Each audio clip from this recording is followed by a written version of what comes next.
Yeah. You already know what it is. 2370 place like home. Catch me on the stoop. And today, all the way from Cali via Canarsie, or is that the other way? That's how we doing that? That sounds about all the way from Cali via Canarsie. Okay. That's how we gonna set that. Yo, I'm gonna take that with me. I gotta get on that. Okay. Because you know, well, let's let them introduce. Yeah, we gonna let them introduce. Let them tell the people who he is. Absolutely. Smooth.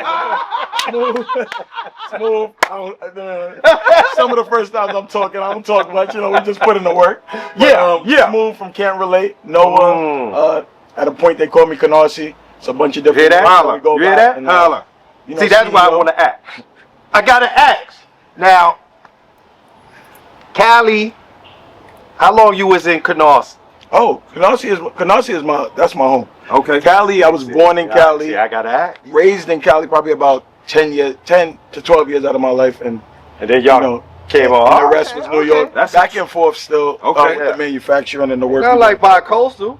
Yes, sir. I was about to say that's a trip right there. All the way. That's a big best of both coasts. Shift. Yeah, best and worst of both coasts. So. Yeah. You do see. You know what I'm saying? Absolutely. The floss. You know what I'm saying? Because the floss. But now, I asked a couple of cats because we this is Brooklyn. Gotta ask now. Is CCC part of Canarsie? Yeah. Okay. Because I was going to say now. And yesterday too. Listen, I played in Brookline. Brookline is part of Canarsie. So ain't nowhere in the world you telling me across the street, around the corner. Listen, you never know. You can't tell that man where his borders I'm his neighborhood is. No, it's tough, man. Everything is territorial, so it's like the Brookline 80s, the 90s. Okay. So it depends on who you're talking to. To me, it's just one roundup, but you got other people, they get all serious. Yo, man, I'm from New York, from PH. Calm down, man. Right, the peoples be territorial about their side of the I get town, it, yeah. You know what I mean? Depending on what level they get to with the energies, it gets crazy. So I understand it, but to me, it's one section, but everyone got their little nicks. So it get a little crazy. I used to live on 100th between Flatlands and Avenue J. Okay. So you know what I'm saying? Living over there, and I was like, yo, man, because one of the homies used to live in the 80s, so it was like, yo, it's a little different. I'm like, man, this was all one thing to me. I'm not from this side. Yeah. You know what I mean? But it was definitely, and the Pattagets, and it was crazy. It was crazy. The Pattagets was like the money. So if you're down by the Pattagets, you got some dough. Y'all got the house. Y'all got the Pattaget Club. Oh yeah. And then you start touching back on the 80s. Yeah. And you start knowing it's a little. But then you get somebody from outside of Canarsie, they're like, man, y'all old private houses. Y'all got the money. We ain't got the money like that. Let's keep it a bean, man. We struggling like everybody else. We're coming out the ranks and doing what we got to do for sure. Yes, indeed. Good old Brooklyn. Good old Brooklyn. Canarsie. So Canarsie was home for you. Since that's your side of town, what was your favorite thing about growing up in Canarsie, man? Playing ball. Playing ball. Yeah, because we balled in Bildersee Park, and I went to Bildersee. My older brother went to Bildersee. My sister went to Bildersee. So just playing ball and the competitive nature, nobody really gives you no credit. So it don't matter if you got nicer that summer, you came back better. It didn't matter. Everybody still be like, you trash. So you trying to work on your game and just the energy. Like these days, the kids, they don't ball like that. Like they're not as, in my opinion, they're not as competitive. They're more inside playing video games. We used to play video games too, but we were outside competing. So I think the competitive nature of Canarsie, and it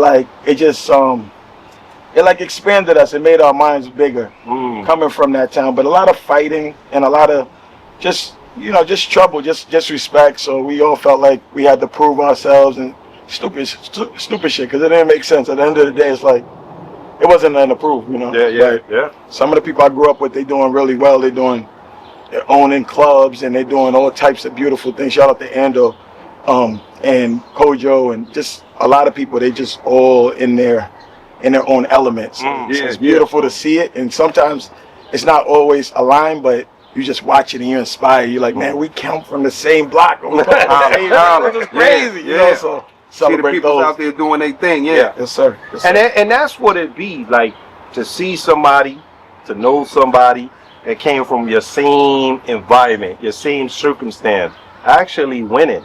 You know what I'm saying? Right. Hopefully we try to bring people together so it inspire some of the smaller, some of the younger, you know, that other generation that everybody says we kind of don't reach back to.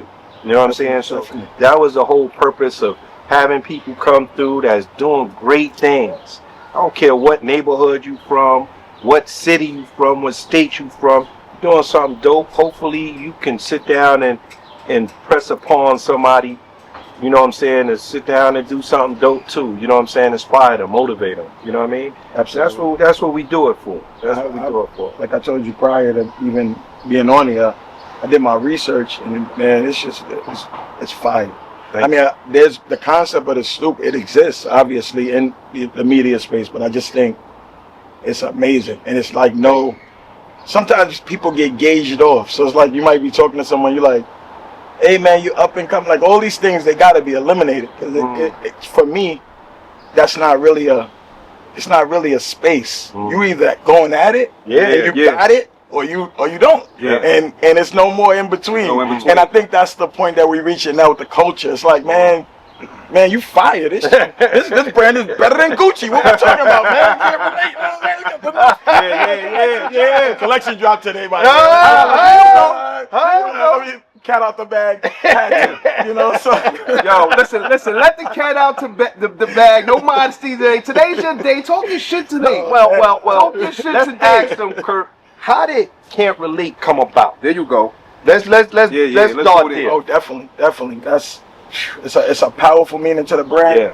I grew up with my older brother. My older brother was pretty street. You know, he was out in the streets, but he was very intellectual as well. So he knew like the business side of things. He knew the street side, and then he was doing his street activities. And he always kept me away from it, kept me playing ball, and he wouldn't want me into nothing. Any of the homies, the gangsters that he was with, I wouldn't even know. I'd just be like, oh, he cool. Oh, yeah. Find out later who these people are. So that's who my brother was, and like a lot of lessons that he taught me, I still live by, and you know, it's very powerful. And we grew up like close brothers, you know, fighting, all that stuff. And I could fast forward. I got an older sister, my older brother. We all lived together. And in 2010, I lost my older brother to gun violence. Just some of the mistakes that he made, they came back. They came back to haunt him, and it was devastating, and it still is. It's the most devastating loss me and my family ever took. So in the moment of that, the first thing I'm thinking is, man, who we gotta. And I spoke with my mom. It's like an unspoken language. She was like, I barely said anything. I just looked at it. She said, you know, you're gonna be my last son left. You know, please, just whatever you do. So you fast forward, I joined the army, and I joined the army just to clear my mind. It wasn't about nothing crazy, like going to Iraq, and it just was mentally, I'm like, man, I got to get up out of here. Different scenery. Right, definitely. So I joined the army, and in the army, I just started telling McGavick, because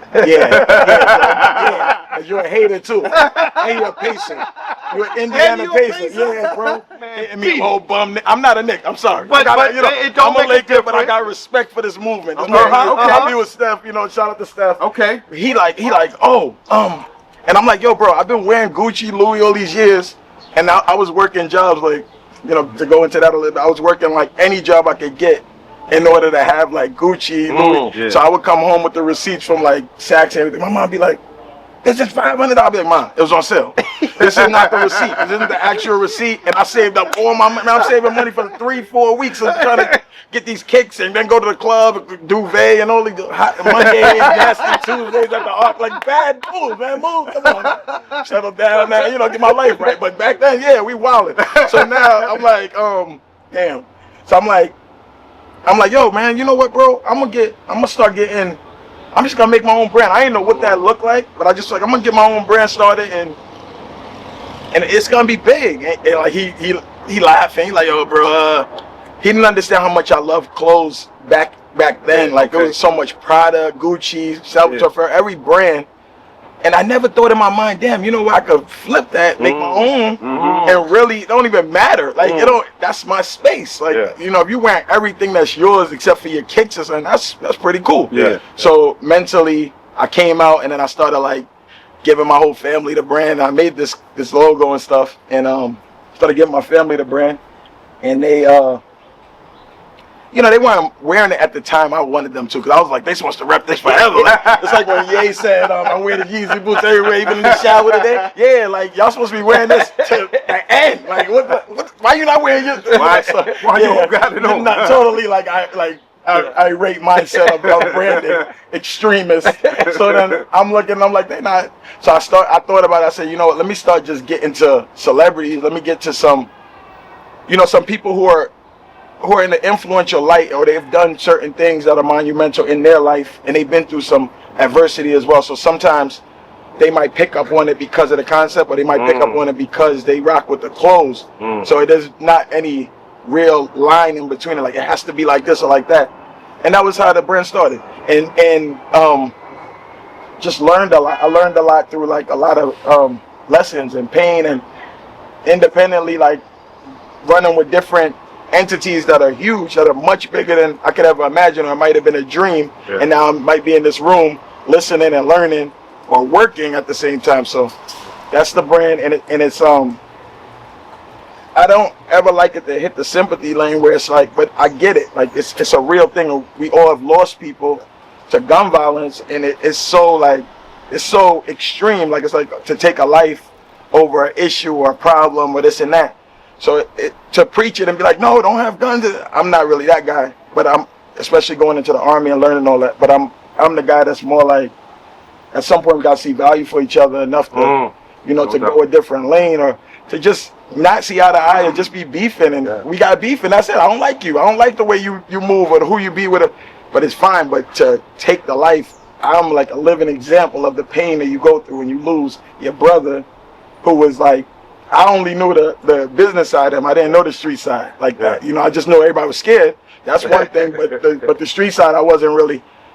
I would fight a lot, but I wasn't as deep as he was. So I had to learn that way. And then when it comes to the brand, I just feel like Kobe Bryant, man. Like you got that Mamba mentality. You gotta keep shooting. You gotta shoot that ball. You can't be.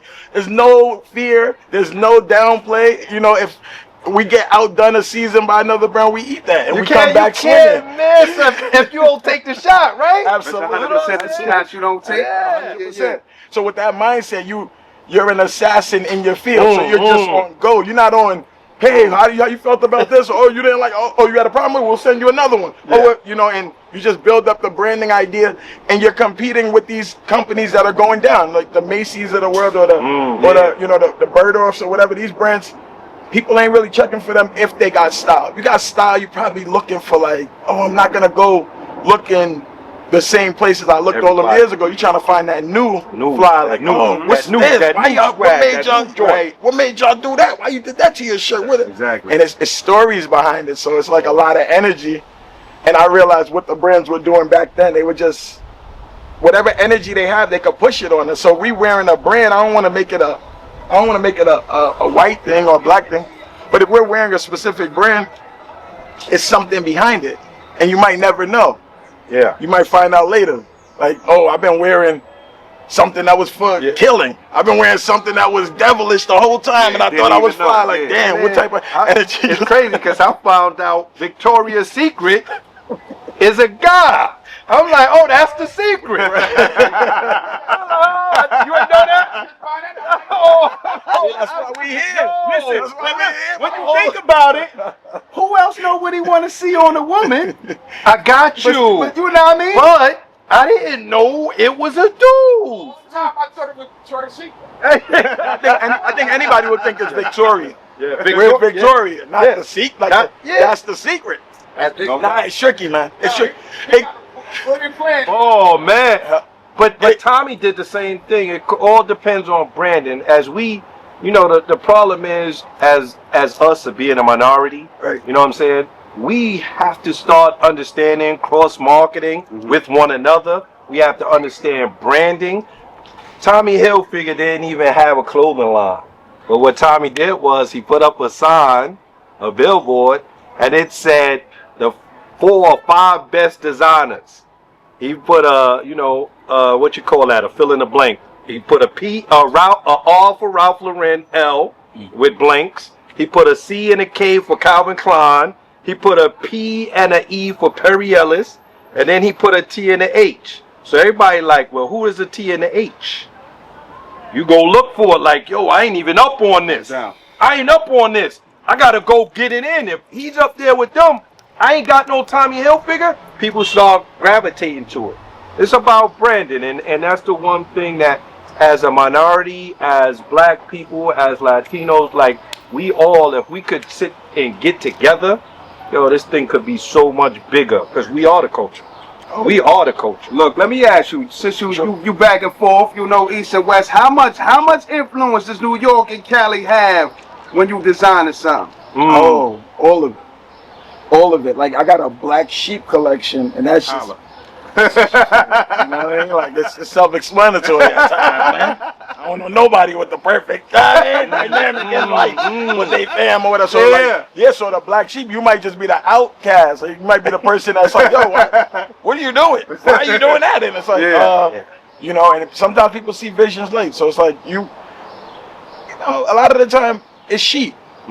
But not black sheep, it's just sheep. So you're going after a concept, but someone might be looking at you, what are you doing? What are you doing? And later on, they're, oh, yo, yeah. I got it now. Right, but we don't have time for that because just like you just said, in between the spaces, everything doesn't have to be perfect. Everybody, that's what I think the culture struggles with a lot of the time. Like, everything doesn't have to be perfect. You don't have to perfectly like someone or love someone to work with them and make something happen or to cross-brand or create concepts that are changing the culture for good. Because once we're gone, we're gone. There ain't no coming back. So, you know, so while we at it, let's go. And I think right now it's just because the buying power of black is so extreme, it's so high. You know, even what happened with Target and the way they went down just based off of some energy. And we actually have the means to do that nonstop, but we don't have the means to spend within each other. One of the OGs I be with, he told me that he made it simple, and we all know it, but he just was like, yo, bro, and you go, you know, the laundromat, this corner store, and he just broke it. He said, come on, man. He said, but what's within us? He's like, if they see a brand, they're going to say, oh, is that brand really the right quality of a stitch? It's the same stitch. It's the same stitch. Like, come on. And I love people. You know what I mean? Like, I love to chop it up and just hear different things from people. But if it was up to me, you know, I'm looking at it as a whole. We don't need to go in between a time. Yeah, if we at first when I made shirts, man, come on. All right, this may inspire any designers. When I first made a shirt, I was selling them and I was sewing it myself. I'm like this. So I'm in the crib sewing it and I ain't sew it right. So one of the homies, he come, yo, let me get that shirt, bro. I need it now. I'm like, all right, come through. What's the price? $120. Oh, all right, bro. Yeah, I'm coming. He come through. He get the shirt. What happened to his shirt? His shirt rips apart, falls apart. The stitches wasn't right. So you know what I'm saying? Like, and you go from that to like, oh, everything's set. There's no problems anymore. But you have to go from A to get. You know, you can't just think that it's just gonna happen right away. But we fight each other because we like, damn, this brand, they messed up. It's like, man, through the process, and I tell him every time I see him, he be like, yo, bro, I need to get. I'm like, nah, bro, let me remind you. Remember when I first started, when that shirt fell apart, man? Like, look, and I'm doing some negative. Look at the level we at now. But he's still coming back, though. Right, you see that? Right. But we're hard on each other, man. So it's like, yo, you make that mistake, your business is done. Like, yo, your business don't even exist no more. Why? Oh, they make broken stuff. They'll never forget a mistake that you might have made or that you didn't know about. You might not be educated yet to that level. So I find it to be like, it's like the best thing I ever did is to do a streetwear clothing brand, but that has a concept like that it is like anti-gun violence, because I'm fighting all the time not to get caught up in that. Oh, you know, it's for my brother. My brother's behind the whole brand. That's my concept. You know, his life to celebrate who he was. Right. But at the same time, to not get caught up in a sympathetic buyer. Oh, I bought it because I felt like, yeah, you can. But we're gonna make that the quality is gonna be right. You're gonna get the right product. So I could feel more comfortable about your purchase. So we moving and shaking, you know, getting things to the level it needs to be on, and it's a continuous fight. So there's not any goal, because a lot of the goals have been reached. At first I was like, you know what, I'm gonna get 50K. I'm gonna smoke a cigar. Cause yo, see now they got. This is the first time anybody's hearing me talk. I'm trying to tell you, I got a lot to say. So now I'm like, I'm gonna get 50K. I'm gonna smoke a cigar, and I'm gonna. Come on, man. Now you said, yo, we gotta smoke 30, 40 more cigars. No, I grew up. Yeah. Now I'm like, forget that. I was like, yo, cause all the dudes that was hating that other. Now I'm gonna get. You get that. You make that. You run that. You get that in a month, maybe. You have a great month. Oh, this person wore it, and now everybody's running with it. Yeah. It's like you grow, but at the end of the day, who are you competing against? Like it's not even a contest if you competing against these big brands that are running out here running circles. Yeah. These young boys that are coming up, and they have the whole culture with them at one time because of a movement, because of a situation, but we never could combine. So we're all on our own. Yeah. It's like, yo, I'm doing my thing, y'all doing y'all thing, she doing her thing, he doing his, and it never comes together as one. Yeah. And it sounds preachy, but realistically, when that comes in, then I think we could build up.